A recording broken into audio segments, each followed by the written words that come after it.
abonneel ci sa chaîne Khelcom Production activé cloche de notification bi ngir mën a jot bépp vidéo. gént gi ma gént nag moom maanaam sëñ Lalla ak man ak Mor Souran ak Adi Silla ak Dan Mbacke ak Abo Souran ci biir gént yi sëñ Laat moo nañu wax nañu nañ leen dem barabu sëñ Béthio ba berne wujji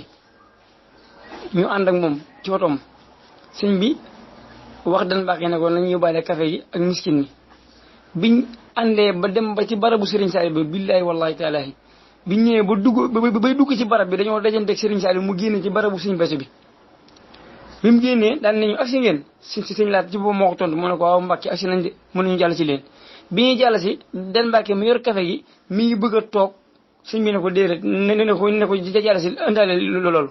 Dan Mbacke dugg ak bagage yi ci biir ak ñoom ñëpp ñu dugg ci biir mais bu ñu duggee ci biir barabu sëñ Béthio bi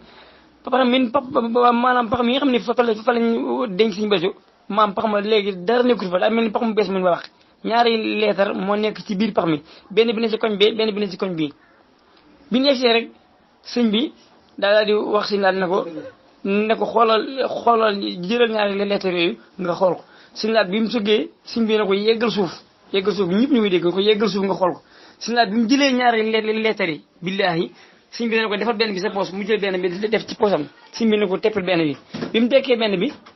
maanaam ñu def si bég tey bégle rek lañ bind ci leetar mi nu mag lañ ko def bég tey bégle bi mu paree ñu ñëpp ñu yegg suuf sëñ bi café gi sëñ Laat doon wax ñu indaale ko pour berne wu ci sëñ bi moo ñu ko xëyle ci loxo boppam jox ñu naan bi mu paree sëñ bi ñu wan ginnaaw dem muy lu yéeme barki Serigne Saliou lii nag ndigal laa ci am ci Serigne Laat ndax bu ma xëyee laa ko bëggoon a woo ba son maanaam mënu ma ko jot waaye maamoon jafe-jafe téléphone